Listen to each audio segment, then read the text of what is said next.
Good morning. Today I'm going to tell you a little bit about what it took to ride 500 miles in 32 hours and climb 38,000 feet in a single ride, which captured me my second consecutive ultra distance national championship. It's a lot. Let's get into it.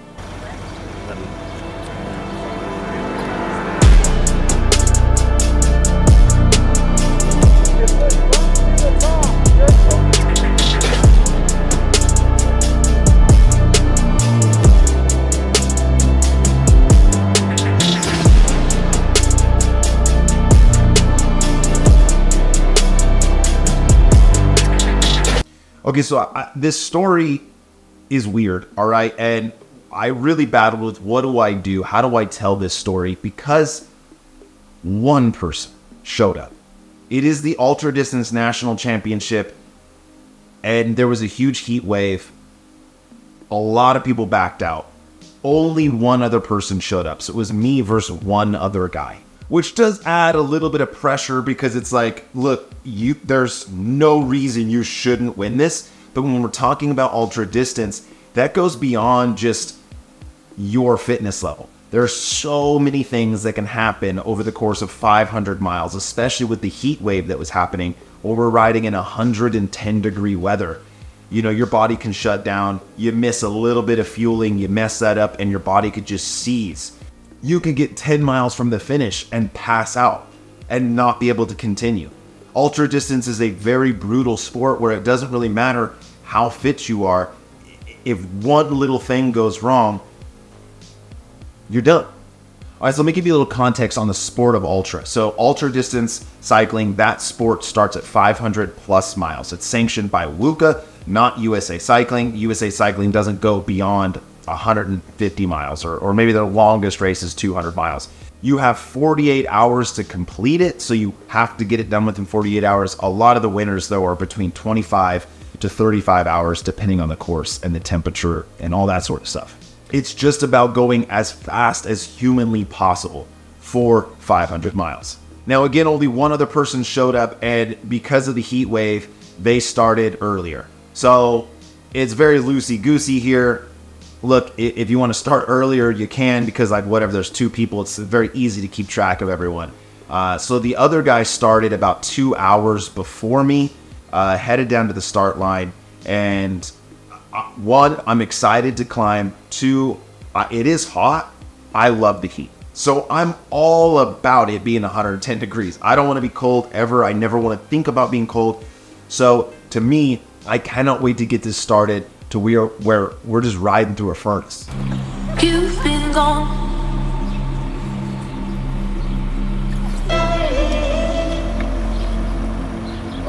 What time is it? Ready. Ready. Thank you.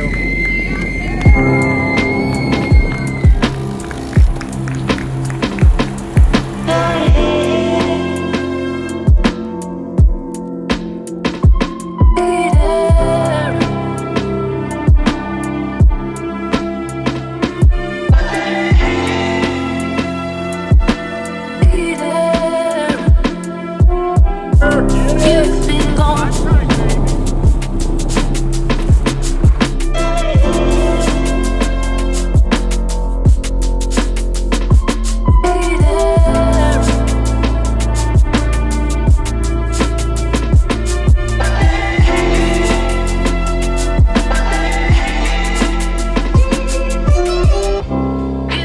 gone. I had never felt so good on the climbs, and the descents were super fun, but the time trial bike is not mine. I borrowed it from Shane. It is set up for speed. It is set up to go fast. And so the way the sticks are, you're so far over the front of the bike that the stability on this thing, especially running a full disc rear, felt like an absolute death trap. And the way that East Oregon is everything's in these valleys. And so you have a headwind and a tailwind, and then the wind comes down the side of these like valleys, and then you're getting crosswinds that are unpredictable. And I almost crashed going 30 miles an hour shit, what the fuck happened? Oh, big ass gust of wind right there. And I just felt so unstable on this time trial bike that I then got into my head, I'm gonna crash out. I'm gonna go to the hospital. I'm not gonna win. I'm gonna break bones. So I really tried to invest a ton of energy into the climbs. Can I just empty it on the climbs and then recover on the time trial in the flats?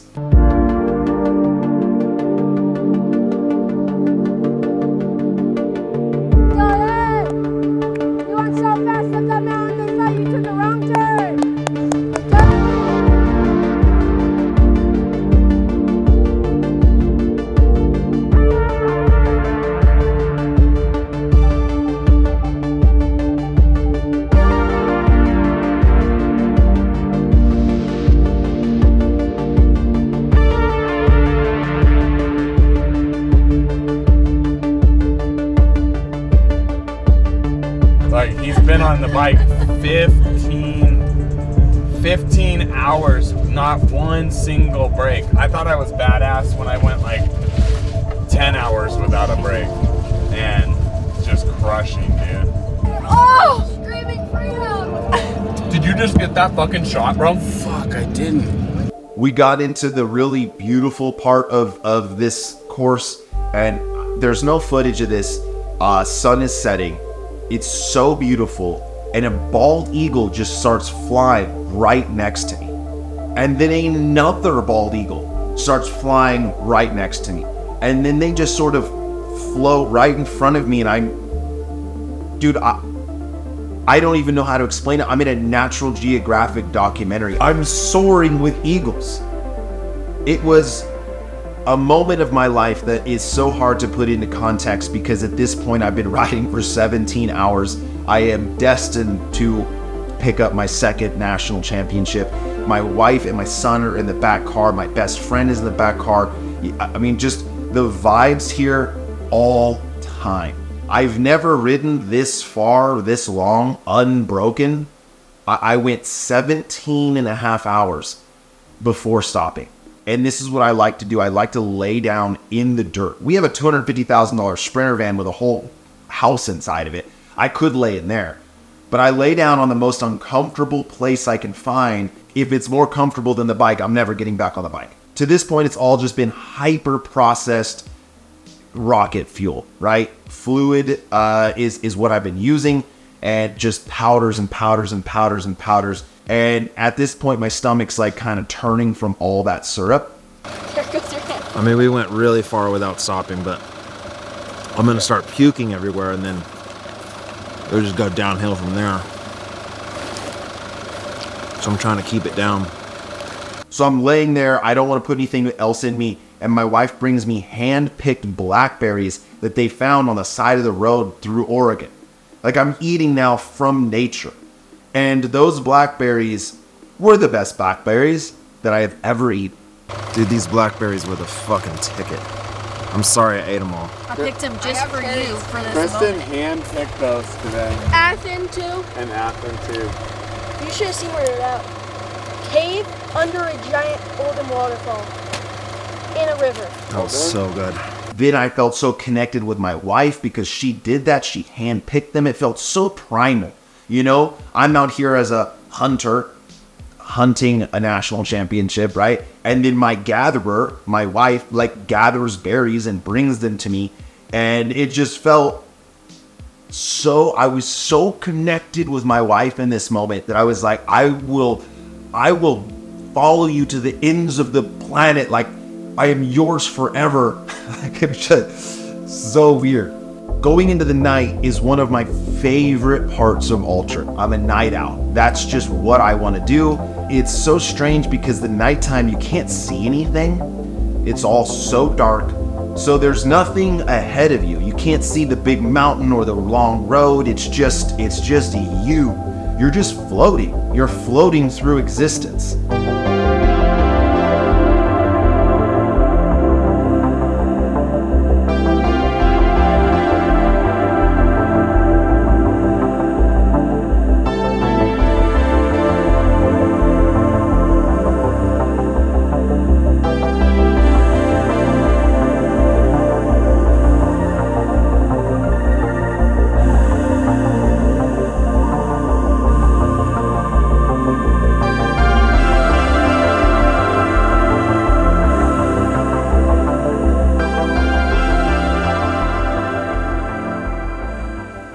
this, though, is where I got a little bit cocky, and I was feeling so good that I decided to just crank it. Now, there's little risers and there's turns and whatever, but for the most part, you know, you're doing 22 to 29 miles an hour at this section. I'm so locked in on this part. And there's no wind, so the time trial bike it's not scaring me to death. I'm not getting blown all over the place.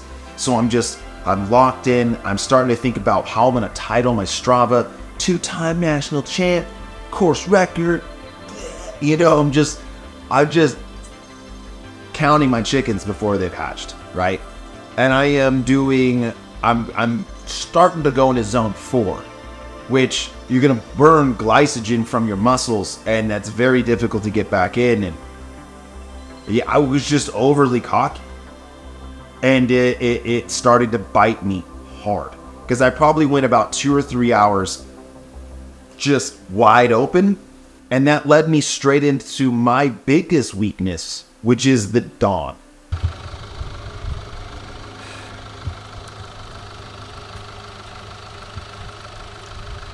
We good to go? Yeah, you can go.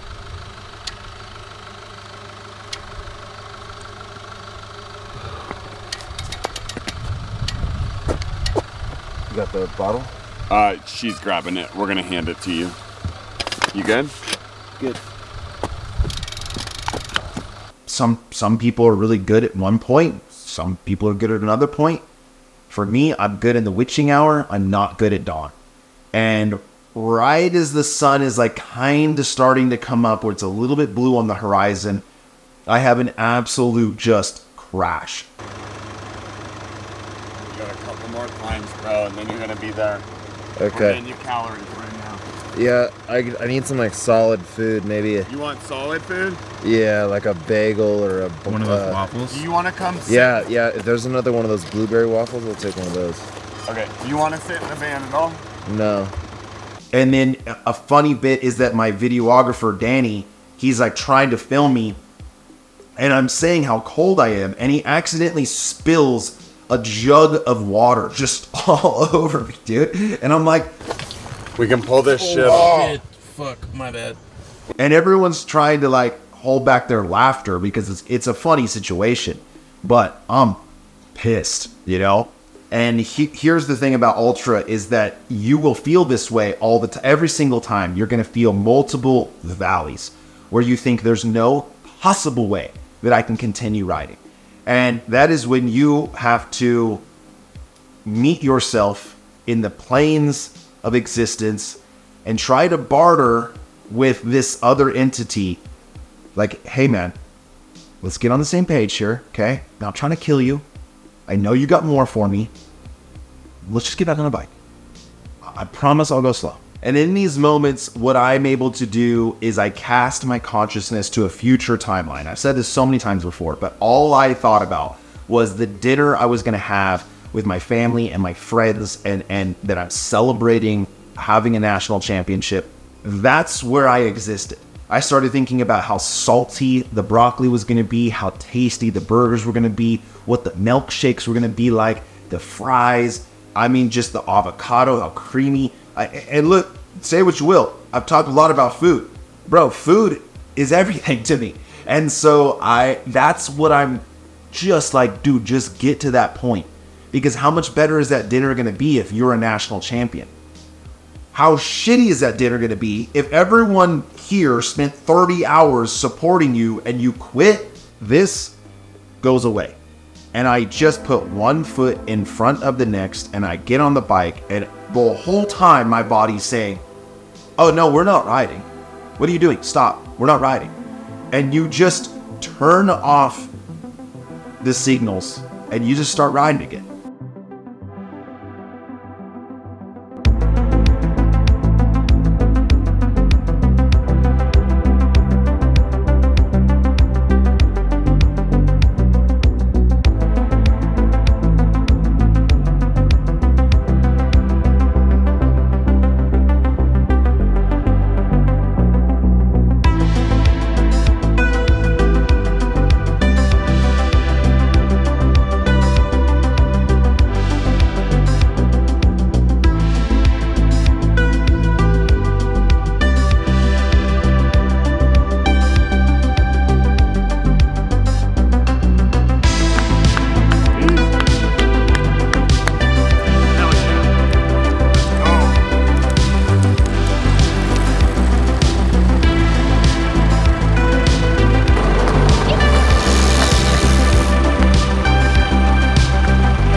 when you're at mile 450 and you just need to get over one more climb and then basically just noodle to the finish and you're national champion, but there's no possible way you can convince your body to do that.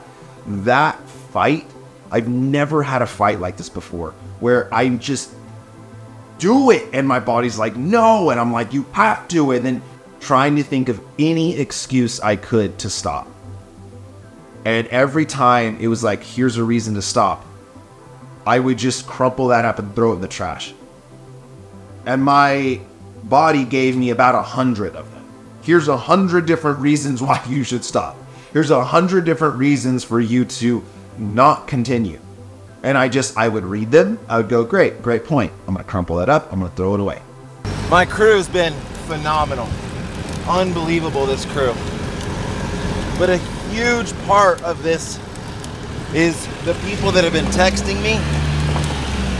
Like, we've probably got over 2,000 texts, and I've read every one of them.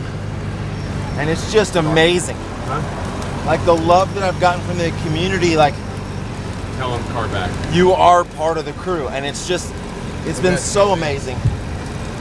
It's been really, really, really difficult. Way harder than I thought it was gonna be. So a huge thank you to my crew. Huge thank you to my smoking hot wife, who's been crushing the Instagram. And again, a huge, huge thank you to you. Like, it's just been unreal. The last 40 miles felt like an eternity. I was going very, very slow. There was a crazy headwind, and it was just everything my body had to just turn over the pedals. At 32 hours of riding, you're pissed. You're pissed at everything and everyone, and you hate everything. And that comes down to also understanding how to not feed into those primal feelings. It's very common in ultra for people to get very agitated, and then their crew who's supporting them is like, well, dude, suck a D, bro. Like, we're out here helping you. And so the thing that I do to help me with that is that I almost lean to go so positive and so nice. And I don't want to say fake it till you make it, but it's, I put words out that aren't necessarily how I feel inside. There's basically this triangle that kind of sums this up, where you have your thoughts, you have your feelings, and then you have your actions. And they all, it goes, thoughts turn into feelings, feelings turn into action, action turns back into thoughts. And you can get down a negative spiral with this. So in my head, I think, why is Shane driving like an ass? This is in my head. Obviously he's not. He's been driving for 30 hours. Like, don't be a dick. But that's in my head. If I then hold on to that, now my feeling is Shane doesn't want me to win, right? He is sabotaging me. And then my actions are anger towards him, which then reflect that and make it worse and worse and worse. Obviously this isn't true, but at 30 hours, 32 hours in, your brain doesn't work right. So if my thought is everyone's out to get me, no one wants me to win, everyone hates me, I need to interrupt that. And then I need to change the way I frame my thoughts. And so the way that I do that is I have these negative thoughts, it goes into this little window, and I change that, and I go, that's your body being weak. Don't be weak. So then these negative thoughts go through this filter that I go, that's just weakness inside of you. Don't be weak. Don't be weak. So then my feelings are, I'm weak, be stronger. Then my actions become me riding better and wanting to be stronger. And then it connects back to my thoughts of my crew is helping me be stronger. So then now the thought is more positive, coming back into the feelings. And dude, I know this is hippie, but it's just this circular thing where you have the ability to change that direction. It's very difficult. It takes practice. But I change those invasive thoughts and I frame them in a positive way.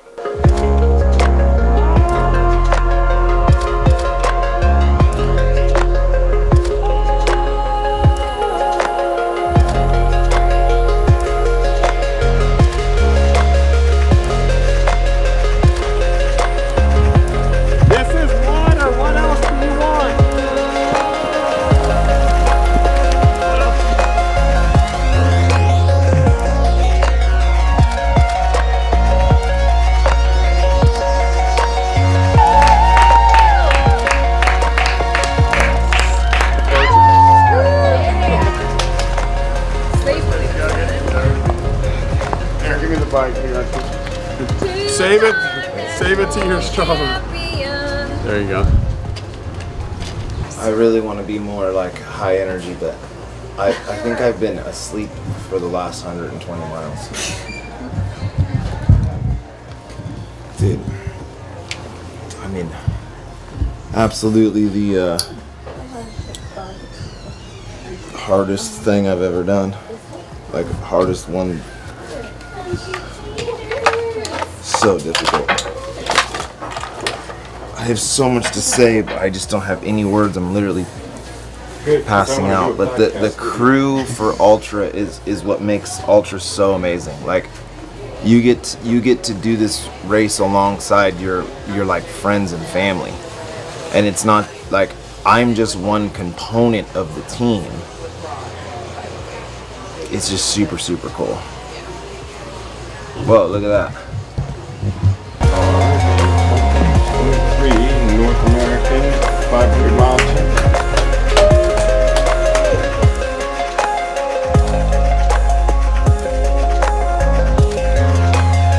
I'm so proud to have people around me that care this much. And it was more of a thing of like, I did this for you guys than really myself. I felt like I gave them something. They gave me all their time and all their energy, and I returned to them a national championship jersey. And again, how legit is it?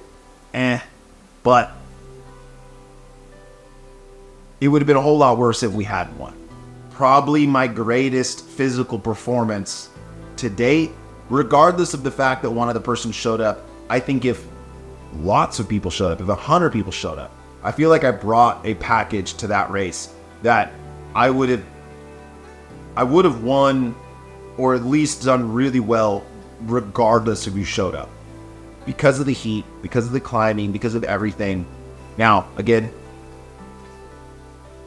the national championship thing's a real bummer, but it is what it is. I showed up. If you want to beat me, show up. If this is the last big thing I do, I will be so proud of it.